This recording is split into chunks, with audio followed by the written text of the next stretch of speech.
Salam sejahtera jemaat yang dikasihi oleh Tuhan Yesus Kristus. Kita akan disapa oleh firman Allah pada saat ini. Kita berdoa. Terpujilah namamu Yesus Kristus Tuhan kami, atas penyertaan-Mu di dalam kehidupan kami. Firman-Mu akan kami dengarkan. Tuntunlah kami dengan Roh Kudus-Mu, agar kami mampu melakukan kehendak-Mu. Amin. Firman Tuhan untuk kita renungkan tertulis dari Yeremia 31 ayat 18. Telah kudengar sungguh-sungguh Efraim meratap. Engkau telah menghajar aku, dan aku telah menerima hajaran, seperti anak lembu yang tidak terlatih. Bawalah aku kembali, supaya aku berbalik, sebab Engkaulah Tuhan Allahku. Demikianlah firman Tuhan. Saudara-saudara yang dikasihi oleh Tuhan Yesus Kristus,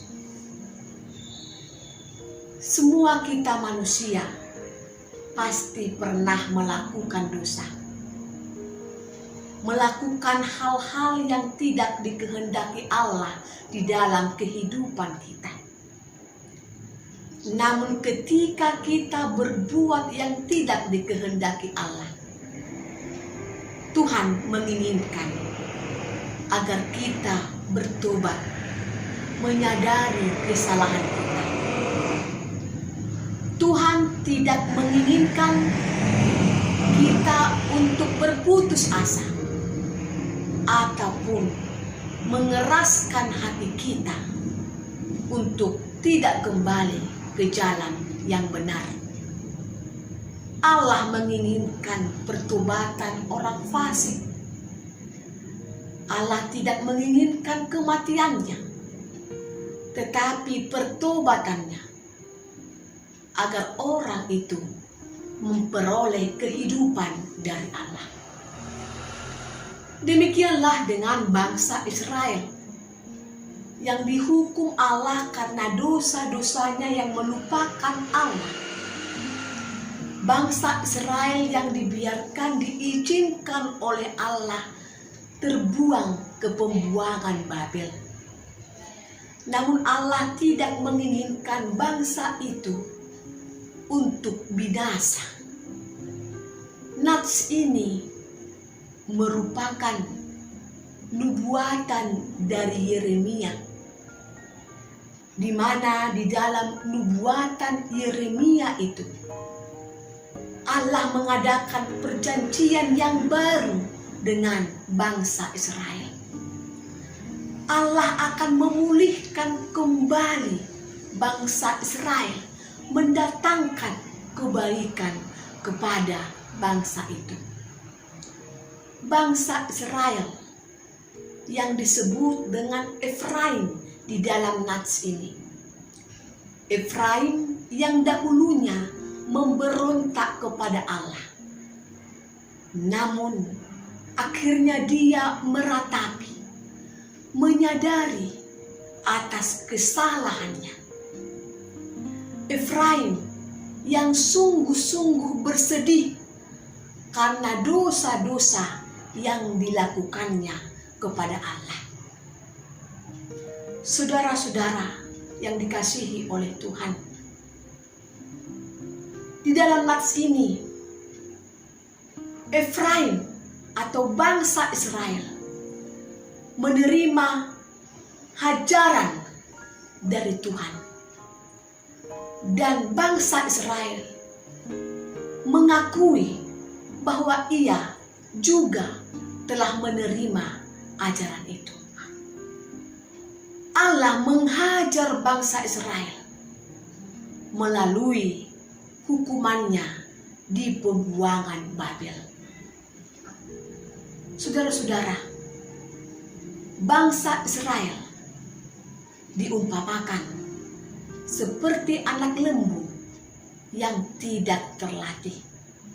Namun akhirnya Allah menghajarnya. Pertobatan tidak dapat kita lakukan dengan kekuatan diri kita sendiri. Pertobatan tidak dapat kita lakukan dengan mengandalkan kemampuan diri kita sendiri. Itulah sebabnya dikatakan, bawalah aku kembali supaya aku berbalik. Kita mampu melakukan pertobatan jika ada pertolongan Tuhan, jika ada tuntunan Tuhan di dalam kehidupan kita, yaitu melalui Roh Kudus yang menuntun kita ke jalan yang benar. Saudara-saudara, nats ini menyampaikan kepada kita bahwa Allah dapat memulihkan keadaan kita. Di dalam Tuhan selalu ada pengharapan yang lebih baik di dalam hidup kita. Tetaplah percaya, tetaplah berharap kepada Tuhan. Namun, Tuhan juga menginginkan dari kita umat ciptaannya, agar kita juga tetap di jalan Tuhan, tetap mengikut Tuhan dengan penuh kesetiaan. Apapun tantangan, apapun kesulitan yang kita hadapi, tetaplah berjalan seturut kehendak Tuhan. Tetaplah berharap di dalam kehendak Tuhan. Saudara-saudara, Allah dapat memulihkan keadaan kita. Bagaimanapun keterpurukan kita saat ini, kita diingatkan bahwa Allah mampu mengubah segala sesuatunya untuk mendatangkan kebaikan bagi umatnya. Tuhan Yesus memberkati. Amin. Terima kasih ya Tuhan atas firman-Mu yang menuntun kami untuk tetap setia. Tuhan, mampukanlah kami untuk berjalan seturut kehendak-Mu. Kami bawakan jemaat-Mu ke hadapan Tuhan.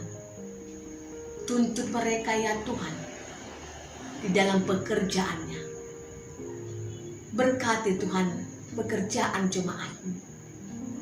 Jemaat-Mu yang mengalami sakit, Tuhan berikan kesembuhan. Tuhan berikan kekuatan. Jauhkan keputusasaan.